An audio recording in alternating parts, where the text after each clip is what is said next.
Dia ini hanya sedang iseng memukul-mukul kayu di rumah.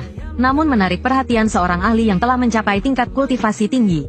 Yang mengintipnya, pisau dapur butut yang dibuang begitu saja, bisa membuat beberapa sahabat karib berkelahi dan memutuskan hubungan persahabatan mereka demi memperebutkannya. Bahkan ada seorang gadis nakal yang mengaku sebagai Santa, yang mencoba menawarkan dirinya, namun ditolak mentah-mentah olehnya.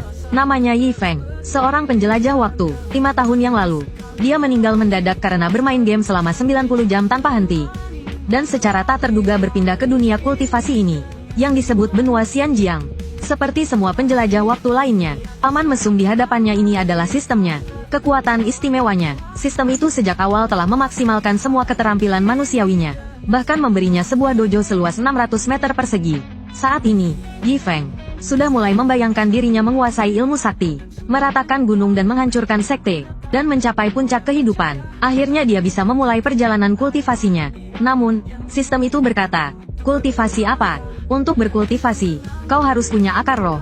Itu bukan urusanku. Masih ada penjelajah waktu lain yang menunggu pertolonganku. Selamat tinggal. Setelah mengatakan itu, sistem menghilang dalam sekejap. Yi Feng pun terbengong-bengong sendirian. Namun, keesokan harinya, dia masih tidak menyerah dan pergi ke tempat uji akar roh di kota Jiangping. Hasilnya, ternyata dia memang tidak memiliki akar roh. Hasil ini membuat gadis yang mengujinya terkejut. Semua orang di benua Xianjiang memiliki akar roh. Dia belum pernah melihat orang tanpa akar roh.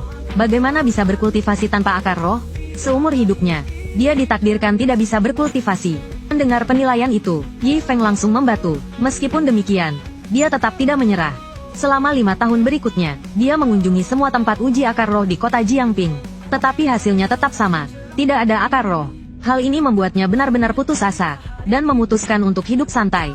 Dia berjualan buku di jalan. Namun, kehidupannya yang tenang diganggu oleh sepasang saudari hari ini. Melihat pakaian mereka, Yi Feng tahu mereka orang kaya. Dia langsung menawarkan dagangannya kepada gadis kecil itu. Nona, saya lihat tulangmu bagus. Bakatmu luar biasa. Kau adalah bakat bela diri yang langka. Buku-buku silat yang kugambar ini, kujual diskon 50% untukmu. 10 emas saja per buku. Gadis kecil itu sangat senang. Mendengar pujian itu, dia langsung tertarik pada cambuk petir Hun Yuan Xingyi milik Master Ma. Namun, saat dia hendak membelinya, kakaknya menariknya, dan hendak pergi. Melihat adiknya merengek ingin membeli buku itu, kakaknya menegur. Luoli, kita ini memalukan. Luoli, kita ini kultivator. Apa gunanya membeli buku gambar orang biasa? Yi Feng tahu perkataannya benar, tapi kata-kata itu sangat menyakitkan. Loli kecil ini tiba-tiba berteriak, aku mau. Dalam sekejap, dia berubah menjadi seorang gadis kecil berotot. Adegan ini membuat Yi Feng tercengang. Namun, bukunya akhirnya terjual. Setelah keduanya berjalan keluar kota Jiangping, Loli kecil itu berlari dengan gembira dan memanggil kakaknya untuk melihat bersama. Kakaknya menerima buku itu dengan sedikit pasrah. Dia berniat untuk melihatnya sekilas saja. Namun, begitu dia membuka buku itu, semangat bela diri yang murni menyerbu ke arahnya. Hal ini membuatnya, yang telah mencapai kemacetan dalam kultivasinya, seketika menerobos ke ranah Master Bela Diri Agung. Bahkan Loli kecil di sampingnya juga menerobos beberapa tingkat, mencapai ranah Master Bela Diri. Ini membuatnya memiliki dugaan yang berani di dalam hatinya. Mungkinkah penjual buku tadi adalah seorang ahli tersembunyi? Aku harus memberitahu guru. Saat ini, gurunya, Lu Qingsan, pemimpin sekte Qingsan dengan kekuatan ranah roh bela diri, sedang bertelanjang dada, membawa golok besar untuk mengejar siluman serigala. Namun, tepat saat Lu Qingsan hendak memberikan serangan terakhir pada siluman serigala, seseorang mendahuluinya. Orang yang mencuri kesempatannya ini adalah musuh bebuyutannya, Ning Xuanwu, leluhur sekte Xuanwu. Karena menyerap energi spiritual dari siluman serigala tadi, Ning Xuanwu menerobos ke ranah Raja Bela Diri. Melihat musuh bebuyutannya telah menerobos, Lu Qingsan merasa ada yang tidak beres. Saat itu, Ning Xuanwu juga menantang Lu Qingsan. Pertarungan maut 3 hari lagi. Jika kau bisa mengalahkanku, aku akan melepaskan sektemu. Jika kau kalah, sekte Qingsan akan lenyap, ditelan abis oleh sekte Xuanwuku. Kembali ke sekte Qingsan, Lu Qingsan berpura-pura tenang, dan mengumumkan bahwa dia akan bermeditasi untuk menerobos. Namun, setelah para murid pergi, dia tidak bisa menahan diri lagi. Dia telah terjebak di ranah roh bela diri selama bertahun-tahun, dan tidak pernah berhasil menerobos. Sekarang, bagaimana mungkin dia bisa mengalahkan Ning Xuanwu yang berada di ranah Raja Bela Diri? Duel 3 hari lagi hanyalah misi bunuh diri. Lebih baik bunuh diri saja. Saat Lu Qingsan menangis terseduh-seduh, sebuah suara terdengar dari luar pintu. Murid Lan Sui ingin bertemu guru untuk urusan penting. Mendengar itu, Lu Qingsan langsung berhenti menangis. Dia berdeham 2 kali dan berkata, masuk. Kemudian, Lan Sui menyerahkan cambuk petir bentuk murni Hun Yuan milik Master Ma kepada Lu Qingsan. Dia menceritakan tentang terobosannya, tapi Lu Qingsan jelas tidak percaya. Dia bahkan memarahi Lan Sui sebagai murid utama Sekte Qingsan karena tidak fokus berkultivasi dan menerobos, malah ditipu oleh orang biasa. Sungguh bodoh, buku ini sama sekali tidak berguna. Namun, Lan Sui berkata, maafkan muridmu, guru. Murid mohon Anda membacanya. Jika murid berbohong, murid bersedia dihukum. Melihat keseriusan Lan Sui, Lu Qingsan memutuskan untuk mencobanya. Begitu dia membuka buku itu, sebuah aura bela diri yang kuat menerjang. Ini membawanya ke kondisi introspeksi dan mulai mencambuk tubuhnya tanpa henti. Dia benar-benar menerobos ke ranah Raja Bela Diri. Dan adegan ini terlihat oleh Yi Feng yang sedang makan mie. Tiba-tiba mie di tangannya terasa hambar. Sial, siapa lagi yang menerobos? Lu Qingsan yang telah menerobos. Wajahnya masih memerah, menelan ludah, menahan kegembiraannya. Dia berkata, Lan Sui, kesempatan untuk mengalahkan Sekte Xuanwu telah tiba. Orang yang bisa dengan mudah menggambar buku dengan aura bela diri yang begitu besar. Kultivasinya tak terukur. Cepat ikut aku untuk menemui ahli tersembunyi itu. Namun, Lan Sui panik mendengar kata-kata ini. Dia berpikir, sebelumnya aku begitu sombong. Dengan bodohnya telah menyinggung orang hebat itu. Akankah dia, karena marah, menghancurkan gerbang Qingsan, sebuah lukisan yang tergantung begitu saja di rumahnya, mengandung aura bela diri yang kuat. Seorang ahli Raja Bela Diri hanya dengan sekali melihat langsung mendapatkan pencerahan. Untuk menyenangkannya, dia bahkan membawa muridnya untuk menjadi petugas kebersihan di sasana bela dirinya. Namun, dia menganggap dirinya orang biasa. Setelah menjual bukunya, Yi Feng akhirnya punya uang untuk membeli daging. Dia langsung menyiapkan hotpot di samping kios bukunya. Saat ini, di jalan tak jauh darinya, seekor anjing dikejar-kejar karena mencuri daging. Anjing ini bukan anjing biasa. Dia adalah pangeran dari klan Serigala Iblis Pemakan Langit, penguasa dunia iblis. Ranahnya setara dengan ranah roh bela diri manusia. Jika bukan karena dijebak oleh sesama klannya sehingga kekuatan spiritualnya hampir habis, dia tidak akan sampai mencuri daging dan dikejar-kejar oleh manusia biasa. Sampai harus mencuri daging dan dikejar oleh beberapa manusia biasa. Seorang manusia biasa yang sedang makan hotpot menghalanginya. Melihat ternyata hanya manusia biasa, dia langsung merasa meremehkan. Meskipun kekuatan spiritualnya melemah, membunuh manusia biasa yang lengah masih mudah baginya. Maka, dia segera mengedarkan kekuatan spiritualnya dan berubah menjadi bayangan serigala raksasa yang menerjang. Manusia dan anjing itu saling bertatapan. Terdengar suara plap. Bayangan serigala raksasa itu menghilang.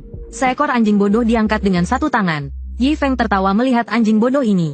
Kapan kota Jiangping kedatangan anjing bodoh ini? Adegan ini juga mengejutkan serigala iblis di tangannya. Melihat kekuatannya tidak berpengaruh pada manusia biasa ini, serigala iblis itu langsung mengamuk. Dia meledakkan seluruh kekuatan spiritualnya untuk menyerang manusia biasa ini. Namun, serangan yang begitu kuat tidak melukai Yi Feng sama sekali. Sebaliknya, hotpot di sampingnya terguling. Melihat hotpot yang baru dimakannya sedikit terguling, wajah Yi Feng langsung muram. Dengan wajah masam, dia mengusap hidung serigala iblis itu dan berkata, "Kau imut sekali, dan sepertinya lezat juga." Kata-katanya mengejutkan serigala iblis itu. Memikirkan dirinya, seorang raja iblis, kan dimakan oleh manusia biasa. Dia langsung pingsan ketakutan. Kemudian, Yi Feng menyiapkan panggangan di sampingnya. Baru saja selesai dibakar, muncul seorang pemuda berkuncir dua bernama Zong Qing. Karena tidak bisa berlatih, dia menangis terseduh-seduh di tanah. Melihatnya seperti itu, Yi Feng mengira dia pengemis, dan berkata jika ingin makan harus bayar. Satku ini terkenal seantero negeri. Walaupun kau memanggilku ayah, aku tidak akan membaginya denganmu. Siapa yang tahan mendengar kata-kata seperti itu? Zong Qing dengan tegas berkata, aku lebih baik mati kelaparan daripada makan satemu sedikit pun. Tapi baru saja berbalik, dia mencium aroma daging yang menggugah selera. Siapa yang bisa menolaknya? Dia langsung merebut satu tusuk sate dari tangan Yi Feng dan melahapnya dengan rakus. Sambil makan, dia berkata, sudah kubilang aku tidak mau makan satemu. Tingkahnya yang bertolak belakang itu membuat Yi Feng tercengang. Aku tidak berniat memberimu, ini perampokan. Kemudian Yi Feng bertanya, Nona, kau diusir dari Sekte Gunung Hijau, ya? Zong Qing tertegun. Apakah aku terlihat sejelas itu? Tapi, ngomong-ngomong, aku laki-laki. Yi Feng melihatnya, dan mengira gadis ini senasib dengannya. Lalu ia melemparkan kunci padepokannya dan berkata, kau tidak punya tempat tujuan, kan?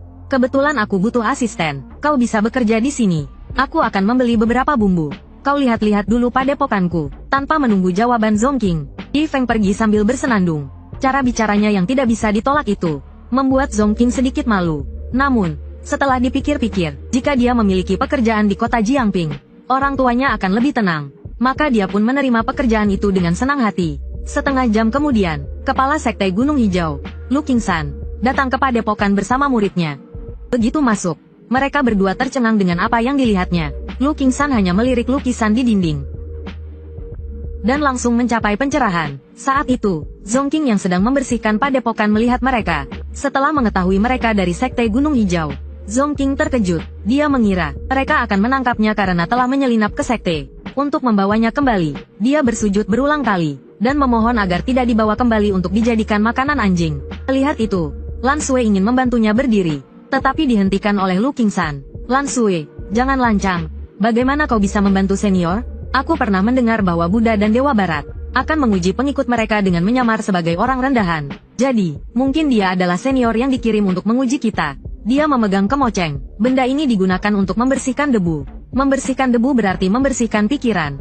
Hanya dengan membuang pikiran yang mengganggu, kita bisa berhasil. Jadi, ini pasti ujian pertama yang diberikan senior kepada kita. Hari ini kita harus menunjukkan ketulusan kita kepada senior. Aku mengerti, bebas debu, buang pikiran yang mengganggu. Lakukan. Maka, ketua sekte Qingsan, Lu Qingsan, dan murid utamanya mulai membersihkan sasana. Zongking yang berada di samping mereka tercengang melihat pemandangan ini. Kalian benar-benar kultivator sekte Qingsan? Kenapa kalian malah merebut pekerjaanku? Dan aku benar-benar laki-laki. Dia dulunya adalah penguasa dunia iblis. Pangeran dari klan serigala iblis pemakan langit. Namun sekarang, dia akan dijadikan hotpot daging anjing oleh manusia.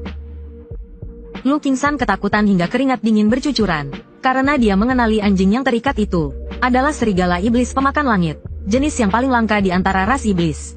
Siapapun yang berani memakannya, mungkin sisa hidupnya akan diburu sampai mati oleh klan serigala iblis. Orang yang berani melakukan itu pasti bukan hanya di ranah kaisar bela diri. Saat itu, serigala iblis yang tadinya terikat, lepas dari talinya. Lu Qingsan mengira dia akan melawan. Tetapi detik berikutnya, dia malah berlutut. Pemandangan ini membuat Lu Qingsan tercengang. Serigala iblis pemakan langit yang agung itu memohon ampun. Sementara Yi Feng melihat anjing bodoh ini, dan merasa dia mirip dengan anjing yang dia pelihara di kehidupan sebelumnya. Jadi dia memutuskan untuk memeliharanya sebagai hewan peliharaan. Namun, pikiran sederhana ini membuat Lu Qingsan sangat tersentuh. Senior itu melepaskan serigala iblis di saat-saat terakhir. Betapa baik hatinya dia. Jadi, mungkin meminjam senjata dewa dari pakar ini bukanlah masalah. Lagi pula, pisau ini, tadi, dengan mudah menakuti serigala iblis puncak roh bela diri. Lalu, Luo Lanyu menangkupkan tangannya dan berkata, Luo Lanyu lancang, saya ingin meminta Anda untuk meminjamkan pisau ini, untuk membantu sekte kami menghindari pembantaian. Sebelum dia selesai bicara, Lu Qingsan menekannya ke tanah. Bodoh, kau menunjukkan keserakahanmu. Senior itu sudah tidak senang melihat Yi Feng yang memegang pisau dapur. Keduanya ketakutan hingga keringat dingin bercucuran. Namun, Yi Feng berkata dengan santai, pinjam saja, bukan barang berharga. Ambil saja, pisau dapur seperti ini. Aku bisa buat 2 atau 3 buah sehari. Lu Qingsan menerima pisau dapur itu dengan gemetar, dan langsung menangis terharu. Dia berpikir, surga tidak meninggalkan sekte Qingsan. Namun, Yi Feng melihatnya menangis hanya karena meminjam pisau. Juga merasa iba, kasihan sekali, saking miskinnya sampai tidak mampu membeli pisau dapur. Malam itu, leluhur sekte Xuanwu, Ning Xuanwu, menerima pesan dari mata-mata, bahwa Lu Qingsan baru-baru ini telah mencapai ranah Raja Bela Diri, dan mendapatkan senjata dewa. Dia juga memanggil semua murid untuk berkumpul di alun-alun, dan mengatakan akan menguji senjata dewa itu di depan umum. Objek uji cobanya adalah batu besar di depan mereka. Ini adalah batu uji pusaka sekte Qingsan. Sangat keras dan tidak bisa dihancurkan. Bahkan jika diserang dengan senjata dewa, hanya akan meninggalkan beberapa goresan. Kemudian, di bawah tatapan para murid, Lu Qingsan mengeluarkan pisau dapur butut yang penuh celah. Para murid dan tetua hanya bisa menggelengkan kepala mereka. Menghadapi keraguan semua orang, Lu Qingsan tidak menanggapi. Ia mengarahkan pedangnya ke batu uji. Ia belum tahu kekuatan pedang ini. Jadi ia berencana menyentuhnya dengan pelan untuk mencobanya.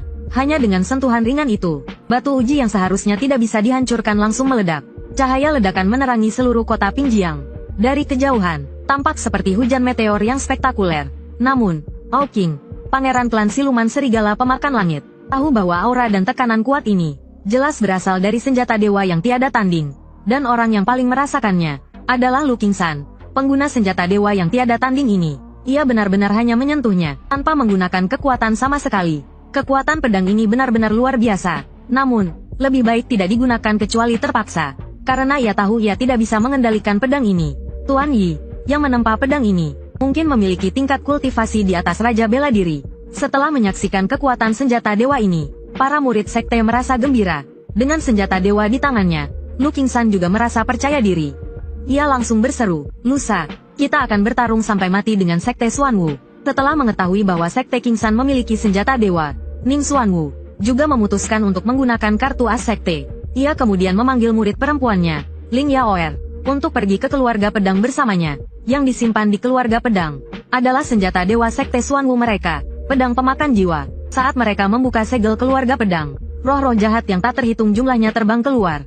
Semua bunga, rumput, dan pohon di sekitarnya layu. Dan inilah efek yang diinginkan Ning Xuanwu. Ia ingin menggunakan senjata dewa untuk mengalahkan senjata dewa. Pria ini, hanya dengan meminjamkan pisau dapur butut, telah memicu duel antara dua sekte kultivasi besar.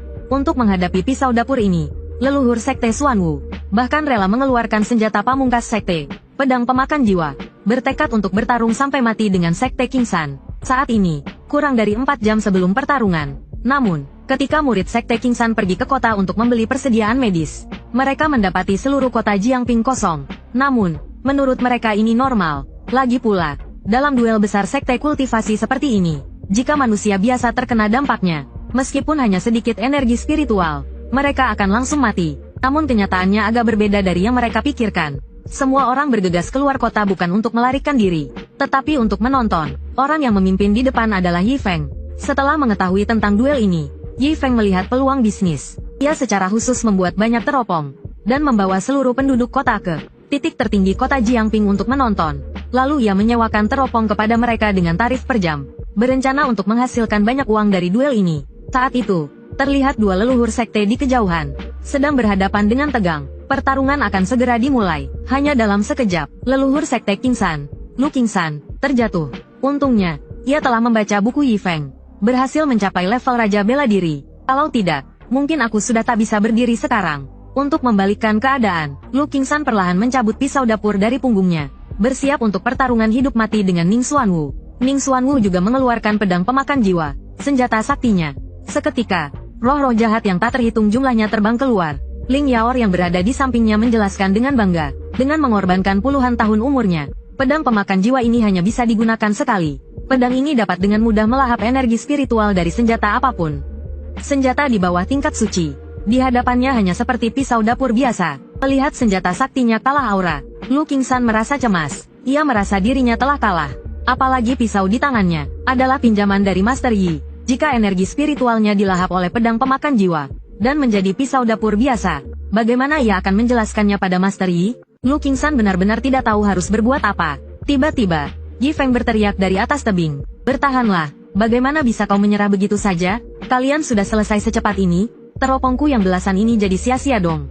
Penghasilanku bergantung pada kalian." Karena Yi Feng telah menyewakan semua teropongnya, ia sama sekali tidak tahu siapa yang sedang bertarung di bawah sana. Ia juga tidak tahu salah satu petarung itu adalah kakek tua yang meminjam pisaunya. Namun, di mata Lu Qingsan, adegan ini membuatnya berpikir bahwa Yi Feng telah membawa banyak orang untuk mendukungnya. Ia langsung merasa sangat tersentuh. Dukungan yang luar biasa. Terpikir bahwa ia hampir menunjukkan rasa takut di hadapan musuh, bahkan hampir mencemari kehormatan pisau ini. Lu Qingsan merasa sangat malu. Sekarang ia tahu apa yang harus dilakukannya. Lu Qingsan memegang pisau dapurnya, menghadapi aura kuat pedang pemakan jiwa. Dengan satu tebasan, ia memotong roh-roh jahat dari pedang pemakan jiwa.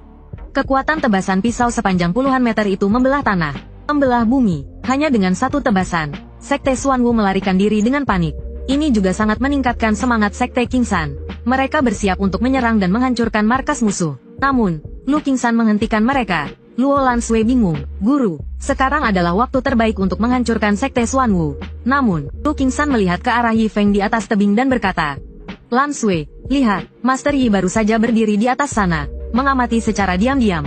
Jika kita melanjutkan pertarungan, aku khawatir sang ahli akan marah." Master Yi yang rendah hati, meminjamkan senjata saktinya hanya karena pertemuan singkat. Bagaimana menurutmu? Menurutku, sang ahli tidak menginginkan kehancuran salah satu pihak. Yang beliau inginkan adalah keseimbangan. Beliau ingin kita berdua saling mengimbangi, demi menjaga kedamaian rakyat Jiangping. Sang ahli memiliki hati dan pikiran yang begitu luas. Sangat layak untuk kita renungkan seumur hidup. Dibandingkan dengannya, kita benar-benar dangkal seperti semut. Namun, apakah Guru Yi benar-benar berpikir demikian? Karena mereka tiba-tiba berhenti bertarung. Semua penonton melarikan diri. Mental Yi Feng langsung runtuh. Kenapa orang-orang di bawah tidak bisa bertahan lebih lama? Aku sudah membeli banyak barang. Tapi kalian tiba-tiba berhenti bertarung. Ini memperburuk keadaan keluargaku, yang sudah tidak kaya. Kemudian, Yi Feng yang tidak menghasilkan uang dan malah rugi, bersiap untuk pulang. Tanpa diduga, di jalan, dia bertemu dengan teman masa kecilnya, Peng Ying. Dia pikir Peng Ying mencarinya, jadi dia menyapanya dengan antusias. Namun, Peng Ying dengan dingin menepis tangannya dan berkata, "Kau salah paham, aku hanya mencari seorang ahli atas perintah guru." Mendengar ini, Yi Feng merasa kesal. "Guru apa?" Peng Ying kemudian dengan angkuh berkata, "Aku tahu perasaanmu, tapi maaf, kau orang baik. Aku telah bergabung dengan Sekte Gunung Hijau. Dengan bantuan seorang Sisiong, kau tahu, dengan bakatku, mustahil bagiku untuk bergabung dengan Sekte Gunung Hijau. Berkultivasi di Sekte Gunung Hijau selalu menjadi impianku. Jadi aku berjanji pada Sisiong, untuk tidak berhubungan dengan pria lain lagi. Aku pergi dulu, lebih baik kita tidak bertemu lagi." Setelah mengatakan itu, dia pergi tanpa menoleh ke belakang. Namun, yang tidak diketahuinya adalah, ahli yang dicarinya adalah Yi Feng, dan Sisiong yang dia sebutkan, adalah mata-mata Sekte Kura-Kura Hitam di Sekte Gunung Hijau, Yu Wuji. Setelah mengetahui bahwa Peng Ying tidak menemukan ahli itu, Yu Wuji mendengus kesal. "Ku minta kau mencari ahli, tapi kau malah bermesraan dengan pria lain. Bagaimana kau bisa berjanji padaku seperti itu?" Mendengar ini, Peng Ying buru-buru menjelaskan. Dia hanya pemilik perguruan bela diri yang tidak berguna. Dia hanya bermimpi di siang bolong, dan menulis buku rahasia bela diri yang tidak masuk akal. Bagaimana dia bisa dibandingkan denganmu? Jika bukan karena kebetulan bertemu, aku tidak akan repot-repot memperhatikannya. Sayang, jangan marah, di hatiku hanya ada dirimu. Melihat Peng Ying yang sedang merayu, Yu Wuji mendengus dingin dalam hati. Wanita bodoh, mencari seseorang saja tidak becus. Jika bukan karena kau sedikit cantik, aku tidak akan repot-repot memperhatikanmu. Semua ini salah ahli sialan itu. Jika bukan karena dia ikut campur, bagaimana mungkin Ning Xuanwu yang terkutuk itu bisa kalah? Aku harus segera melakukan sesuatu. Jika tidak, saat Sekte Kura-Kura Hitam pulih, mereka pasti akan marah padaku. Tiba-tiba dia teringat bahwa Luo Langsui sebelumnya, rahasia bela diri itu dibeli dari sebuah perguruan. Rahasia inilah yang membuat Lu Qingsan bisa menerobos. Yu Wuji langsung bertanya pada Peng Ying, "Tadi kau bilang orang itu pemilik perguruan, kan? Dan hobinya menulis buku, benar?" Setelah mendapat jawaban iya, Yu Wuji tertawa dan berkata, "Bagus." Lalu ia melompat dan terbang menjauh. Ia berpikir, jika dia benar-benar seorang ahli, aku hanya perlu menonton saja. Biar Sekte Xuanwu dan dia saling menghancurkan. Sebaliknya, ia bisa menjadi pelampiasan kemarahan Sekte Xuanwu. Yu Wuji kemudian pergi ke Sekte Xuanwu, dan menceritakan tentang perguruan itu pada Ning Xuanwu. Meskipun Ning Xuanwu tidak percaya ada ahli di kota Jiangping, ia tetap memutuskan untuk mengirim muridnya untuk menyelidiki. Saat itu, sudah 3 hari sejak Yi Feng ditolak. Sejak hari itu, Yi Feng mengurung diri di kamarnya. 3 hari penuh ia tidak keluar. Zongqing sangat khawatir. Ia mengira Yi Feng benar-benar patah hati. Namun, ketika ia masuk ke kamar, ia terkejut dengan apa yang dilihatnya. Yi Feng sedang berjongkok di pojok.